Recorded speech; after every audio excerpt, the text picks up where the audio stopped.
Albert Breer is joining us, lead content dude for MMQB. Okay, so, I mean, it's pretty clear, and I think inside the building, you got to win games in this league. You'll watch a C.J. Stroud come in kind of a mess of a franchise, immediately succeed. I don't think that's done Justin Fields any favors. Jordan Love now looks like he's tracking, he's better.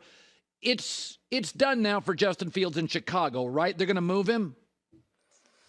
It doesn't look great. And part of the problem he has, like, if you look at like Kyler Murray in Arizona, for example, like he's going to have a chance to play the Cardinals out of the top 5 of the draft, right? Like, so if he plays well enough, in other words, he can make it so they won't have great quarterback options outside of just keeping him for 2024. That's not the case with Fields. The Bears can play well down the stretch. They still have the Panthers' first pick, which will likely be the first overall pick. And so, in all likelihood, we're going to get to the end of the year, and it's not going to be as Justin Fields played well enough to legitimately warrant a 4th year. I think we've seen some promise and some steps where you would want to take another look at him in 2024. The problem that he has now is that he's going to be held up against Caleb Williams and Drake May, and not just Caleb Williams or Drake May, but one of those guys on a rookie contract where you can reset that clock. So it certainly looks right now like this is trending that way, where it's going to be tough for Justin Fields to beat the other option out there that should be out there for the Bears, which, will be a highly drafted quarterback on a controlled contract. Okay, Raiders have already moved off their coach. They fired Josh McDaniels. The Carolina Panthers just got rid of Frank Reich. I wouldn't have done it too quick. It's chaotic there. Mm-hmm. Is there a third or a fourth coach on the hot seat, is in your opinion?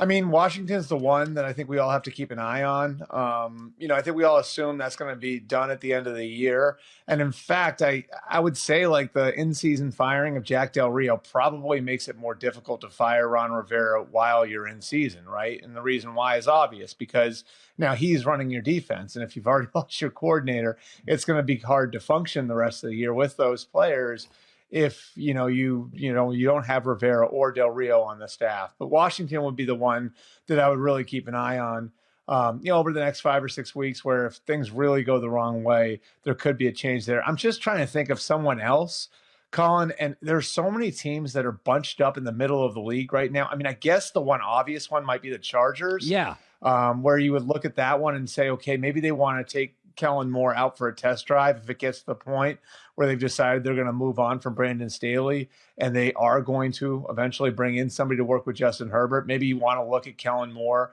within the context of, what he would look like as your head coach over the end of the year, like the Cowboys once did with Jason Garrett, like the Vikings once did with Leslie Frazier.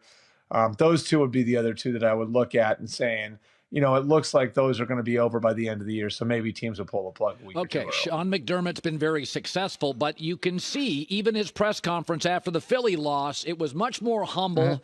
It's not good. Josh Allen's 0 for 6 in overtime games, 10 penalties first half. I doubt they fire him, but do you think he has any heat there in Buffalo?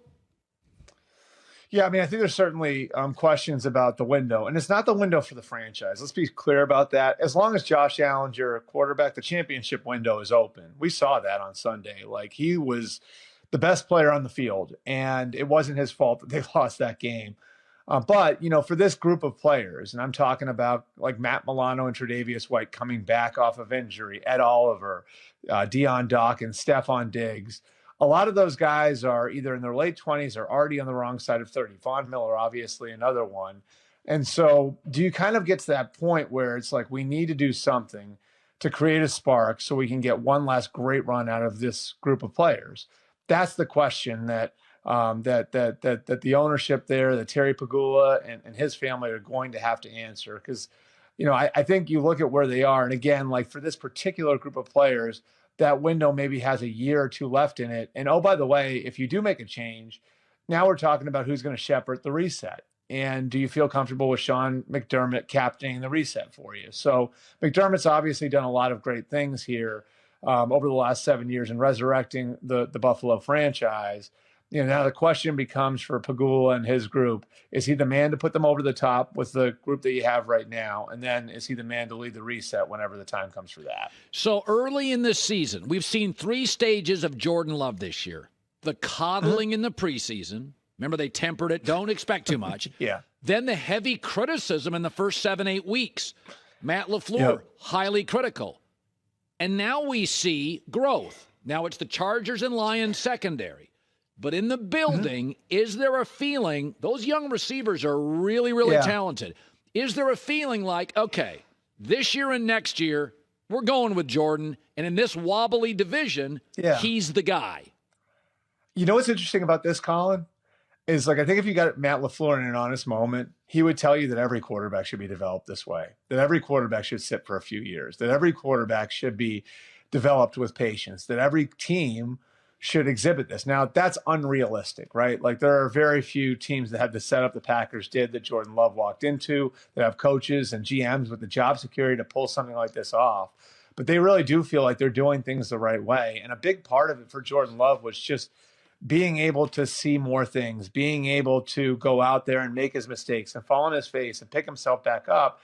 And, having talked to LaFleur about it last week, one of the most encouraging things is how he's handled all of it and how steady he's been and how he's been able to absorb failures along the way. That's a big part of quarterbacking. So they're encouraged by what they've seen. And there are little subtle hints of growth there too. Like, there was a touchdown pass to Tucker Kraft in that Detroit game and it was just a little swing pass into the flat, but heavy pressure coming at him.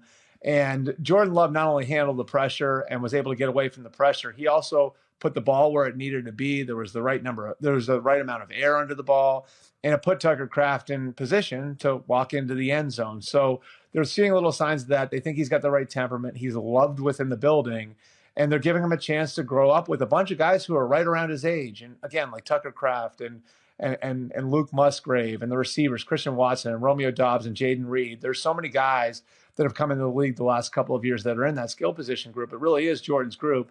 And, again, I think the Packers feel like the right thing to do to get a full evaluation on Jordan Love is to let him grow with all of those players over the next couple of years. The good news for the Texans, they found their guy in C.J. Stroud. The bad news for all the young, struggling quarterbacks is it creates clarity, and everybody goes, this kid walks into a dysfunction. Well, why can't my guy be like this, right? And so C.J. clearly processes a million miles an hour and sees the field. I said out of Ohio State, I'm like, I don't see the juice, but his comp was Jared Goff, and I've always thought Jared Goff's really good. Do you think people at Ohio State, where you're connected to, people with the Texans, all your sources, are all of them a little surprised how good he is as a rookie? Yeah, I know, like, one thing, having talked to the Ohio State coaches over the years about him, they always felt like his superpower was his vision and his feel, right? Like, that he's great at ball placement, not only because he's an accurate thrower, but because he sees things and he's able to throw with anticipation and he has great feel for the game. So, like, that he would have highlight throws, I don't think that surprises anybody. I think how quickly he's grown and how consistent he's gotten, I think that's where the surprise is, right? Like, that he's been able to handle all of the knocks as well as he has and continue to pick himself back up. I think, the maturity and how quickly it's come, like, that's where it's like, wow, like, that happened maybe a little faster than we thought it would. Yeah. And, it's interesting, Colin, because, I know you obviously watched the Georgia game last year. Yeah. They felt like something really clicked for him in that Georgia game.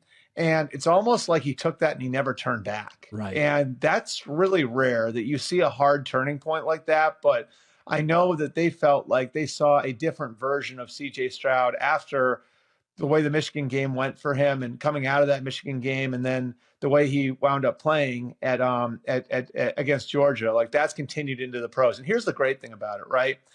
The Texans, and I think the Texans deserve a lot of credit for this, they got after him when they had their meeting with him pre-draft, when they brought him down to Houston, and they were tough on him. And, like, it was a little uncomfortable. And one of the things they did in the aftermath of that is they continued to research him and they continued to talk to the coaches at Ohio State. And they figured out, like, there's a way to get through to the kid, and there's a way to work with the kid, and there's the right way to do this. And I think D'Amico Ryans and his staff deserve a lot of credit for that, because it wasn't just like an our way or the highway thing. It was, okay, if we draft this kid, How do we develop him? How do we coach him? How do we work with him? And then they applied all of that when he got in the building. And I think that's part of the reason why it's come together so quickly for him there. Great stuff. Albert Breer, as always, good seeing you, bud. Hi, everybody. Thanks for watching. Subscribe here to get the latest from the show. Also, be sure to check out more of the best clips from The Herd or go watch a few segments from other shows on FS1.